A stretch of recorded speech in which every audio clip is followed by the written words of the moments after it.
Look around. You can find cars like these on AutoTrader, like that car riding your tail. Or if you're tailgating right now, all those cars doubling as kitchens and living rooms are on AutoTrader too. Are you working out and listening to this ad at the same time? Well, multitasking pro, cars like the ones in the gym parking lot are for sale on AutoTrader. New cars, used cars, electric cars, maybe even flying cars.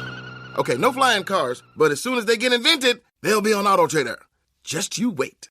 AutoTrader. Started on the ice last night in Florida where the Rangers suffered a 3-2 overtime loss to the Panthers in Game 4 of the Eastern Conference Finals. Sam Reinhart played the hero for Florida in the extra period, netting the winner just over a minute into OT, evening the conference final at 2 games apiece. It was the third straight overtime game in the series and the first one that the Panthers scored in the extra session.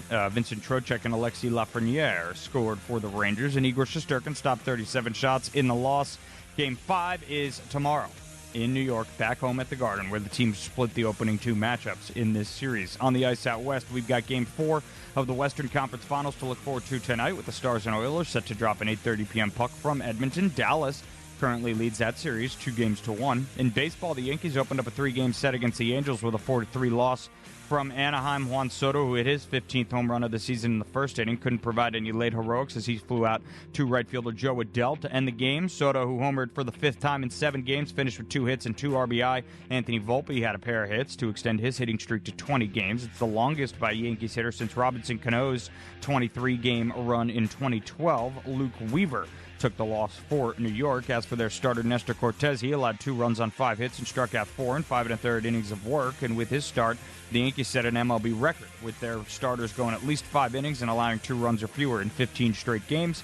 Up next for them is tonight's middle game of the series, with New York going with the red-hot Luis Gil on the bump, who is tied for second in the AL in wins. First pitch against the Angels is scheduled for 9:38 p.m. As for the Mets, they rolled over at home to the Dodgers, losing both legs of yesterday's doubleheader against Los Angeles. In Game 1, a Freddie Freeman 10th-inning homer led to the Mets' demise in a 5-2 final. They wasted a stellar performance by Tyler McGill, who struck out 9 while pitching 7 innings of 3-hit ball.